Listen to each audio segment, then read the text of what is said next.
마태복음 22장 23절에서 33절까지의 말씀입니다. 우리 함께 읽도록 하겠습니다. 부활이 없다는 사두개인들이 그날 예수께 와서 물어 이르되 선생님이여 모세가 일렀으되 사람이 만일 자식이 없이 죽으면 그 동생이 그 아내에게 장가들어 형을 위하여 상속자를 세울지니라 하였나이다.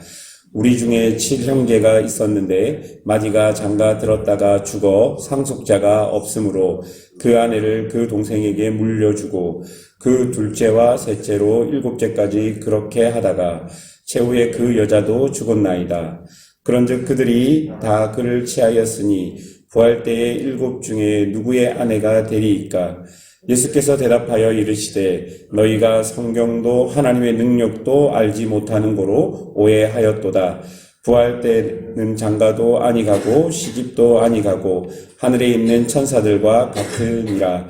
죽은 자의 부활을 논할진대 하나님이 너희에게 말씀하신 바 나는 아브라함의 하나님이요 이삭의 하나님이요 야곱의 하나님이로다 하신 것을 읽어보지 못하였느냐. 하나님은 죽은 자의 하나님이 아니요 살아있는 자의 하나님이시니라 하시니 무리가 듣고 그의 가르치심에 놀라더라. 아멘. 바리새인들과의 세금 논쟁이 끝나자 사두개인들은 예수님께 와서 부활에 대해 물어보게 됩니다. 이렇게 물어보는 이유는 어떤 꼬투리를 잡아서 예수님을 궁지에 몰아넣으려는 의도였습니다. 이 사두개인들은 누구일까요? 오늘 본문 23절 처음에 보면 부활이 없다 하는 사두개인들이라고 성경이 말하고 있습니다. 우리가 큐티 교재로 사용하는 매일 성경 설명에 의하면 사두개인은 예루살렘의 제사장 귀족과 평신도 귀족들로 구성된 종교적 결사체라고 이야기합니다. 유대의 정치 권력을 독점하고 있었고 또 로마와 결탁한 타협주의자들이라고 말하고 부활을 믿지 않는 현실주의자였다고 말하고 있습니다. 또 이들은 모세 오경만 유일한 권위를 인정하는 보수주의자들이었다라고 기록하고 있습니다. 여러분, 이 설명만 놓고 보자면 그들의 신앙은 보수였습니다. 그러나 그들은 정치적으로는 자신의 권력을 위해서 로마와 결탁한 사람들이었습니다.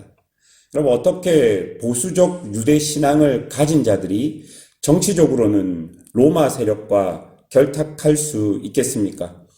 이로 보아서 사두개인들은 자신들의 목적을 이룰 수 있다면 무엇이든 선택할 수 있는 사람들이며 더 나아가 자신의 목적을 교묘하게 합리화시켜서 현실 속에서 자신과 자신의 집단이 이득을 얻는데 최선을 다하는 사람인 것을 우리가 알 수 있는 것이죠. 이런 사두개인들에게 가장 중요한 것은 지금 자신들이 살아가는 삶의 현장인 그곳에서 잘 먹고 잘 살아야 하는 것입니다.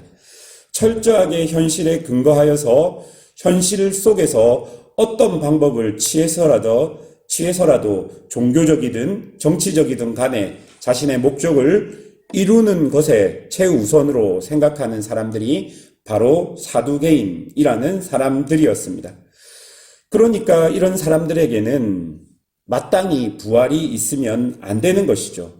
왜냐하면 그때에도 현재에도 부활이라는 이것은요, 신앙을 가진 사람들이 현실 속에서 신앙을 지키고 고난을 견디는 이유와 동기가 되기 때문입니다.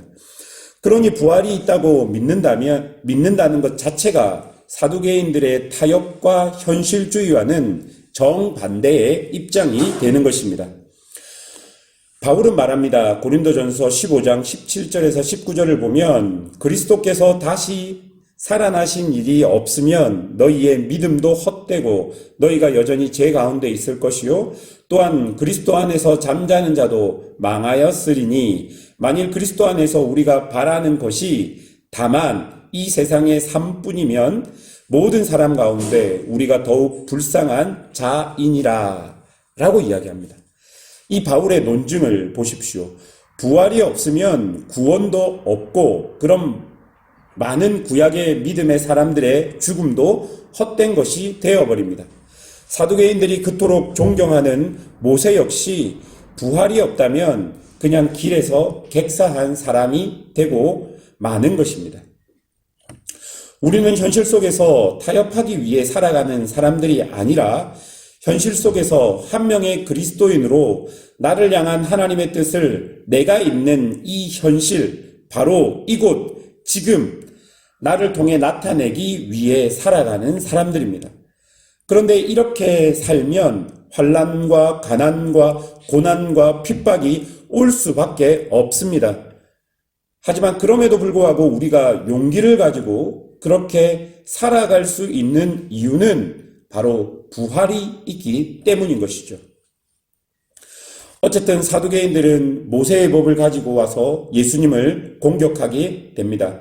24절부터를 보면 신명기 25장 5절과 6절에 나오는 수혼법, 즉 형이 죽으면 동생이 형수를 취하여 대를 이어가는 이 법을 가지고 부활의 맹점을 공격하여서 부활이 없다라고 주장하게 되는 것이죠. 예수님께서는 이미 여러 가르침과 여러 사건들을 통해서 부활이 있다고 가르쳤습니다. 그런데 이런 사두개인들의 곤란한 질문에 만약 예수님께서 답을 내리지 못하신다면 예수님은 공경에 처하게 될 것이 뻔한 것이죠. 그런데 예수님께서 대답하십니다. 32절입니다. 나는 아브라함의 하나님이요 이삭의 하나님이요 야곱의 하나님이로라 하신 것을 읽어보지 못하였느냐? 하나님은 죽은 자의 하나님이 아니요 살아있는 자의 하나님이시니라 하시니. 사두개인들의 부활 이해는 부활 이후에 또다시 현실의 삶을 다시 사는 것으로 이해하고 있는 것이죠.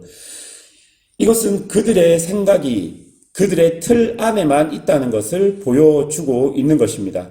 그런데 예수님은 부활은 현실의 삶의 반복이 아니라 영원한 삶의 시작이라고 말하고 있습니다.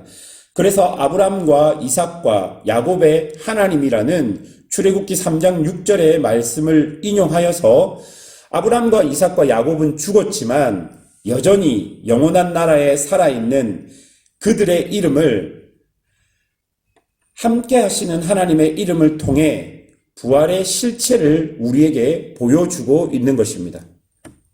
그러니까요, 현실 세계에서는 죽었을 수 있습니다.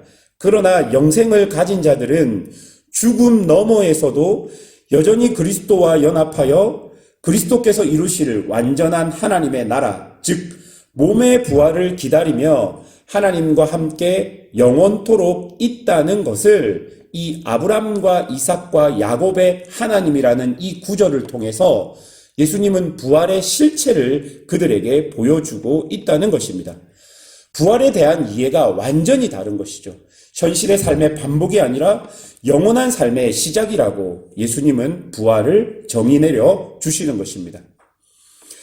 똑같은 성경을 보고 읽고 듣는데 사두개인과 예수님은 왜 이렇게 차이가 나게 되는 것일까요? 29절을 보십시오. 예수님께서 대답하여 이르시되 너희가 성경도 하나님의 능력도 알지 못하는 거로 오해하였도다 라고 기록합니다. 여러분, 여기서 오해하다라는 이 단어는 미혹하다, 속이다 라는 의미가 있습니다. 그리고 이 단어는 수동태로 쓰여졌죠. 그러니까 원문에 가깝게 해석을 해보자면 너희가 미혹을 당했다라는 의미입니다. 지금 사두개인들도 속임을 당하고 미혹을 당해서 성경도 하나님의 능력도 모르게 되었다라고 이야기하고 있는 것입니다.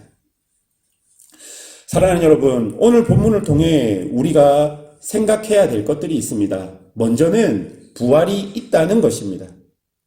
또한 이 부활은 지금 우리의 삶을 믿음으로 살아가는 동기를 주고 또한 용기를 주게 된다는 것입니다.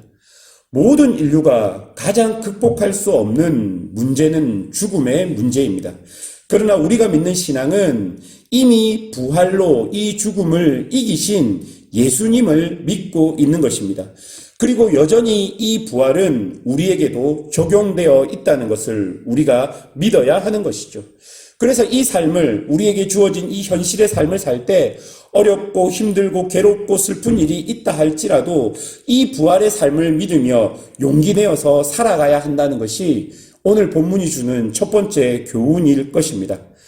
그리고 두 번째로 이 본문이 주는 교훈은 자신이 원하는 대로 이해하고 해석하기 위해서 듣고 싶은 것만 듣고 보고 싶은 것만 보는 사두개인의 모습이 우리 안에도 여전히 존재할 수 있다는 것입니다. 하나님의 말씀으로 자신의 죄와 거짓을 감추기 위해 사용하거나 그것으로 자신의 욕망을 정당화시키는데 사용한다면 우리 또한 사두개인과 별반 다를 것이 없다는 것을 오늘 본문을 통해 보아야 하는 것이죠. 말씀을 듣고 기도를 하며 예배를 드리는데도 우리의 욕망이 더 발현되어서 하나님의 뜻이 아닌 이 현실의 삶 속에서 거짓된 삶에만 더 깊이 집중하게 된다면 당장 멈춰야 한다는 것입니다. 예배를 드리면 드릴수록 하나님을 더 사랑하기보다는 돈과 권력과 현실의 삶에 더 집중하게 된다면, 거짓된 현실의 삶에 더 집중하게 된다면 우리의 예배를 멈춰야 하고 우리의 말씀 듣는 것이 무엇인가 잘못된 것이 아닌지를 확인하셔야 된다는 것입니다.